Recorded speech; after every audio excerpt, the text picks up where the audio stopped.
Bakunzi bacu b'Isaro Life TV nabatembereye. Ubu hano rero ngeze ku giti kandi ibintu tujya tubigura muri alimentation. Dore ukuntu kimeze. Utu tuntu muratuzi? Utu tuntu tumeze gutya.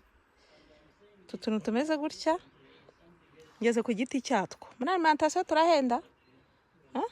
Ni inkeri. Kera turi abana twajyaga tuzisoroma ahantu mu ishyamba. Uri kutubona iki giti rero sinzi ukuntu ngize amahirwe mba nyiguyeho. Muri kukibona iki giti kera inkeri rero ukuntu cyo kimeze, cyo gifite amahwa, dore imbuto zacyo ko ziba zimeze.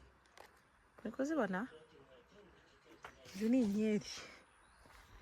Ni inkeri ndakibonye ndabona ntabwo nagenda ntagifotoye. Urabona ukuntu kimeze?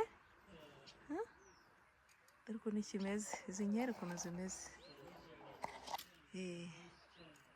Nuko nguko zimeze. Ndavuze ntabwo nareka kugifotora pe.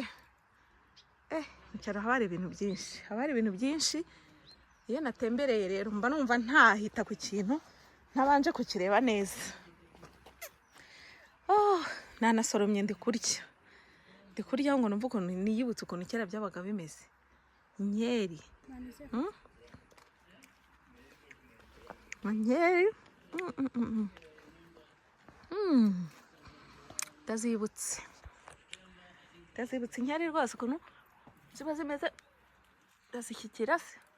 Ziba zifite n'amahwa. Ziba zifite n'amahwa. Do. Ukuntu ziba zimeze. Ariko nyine biba ari byiza cyane.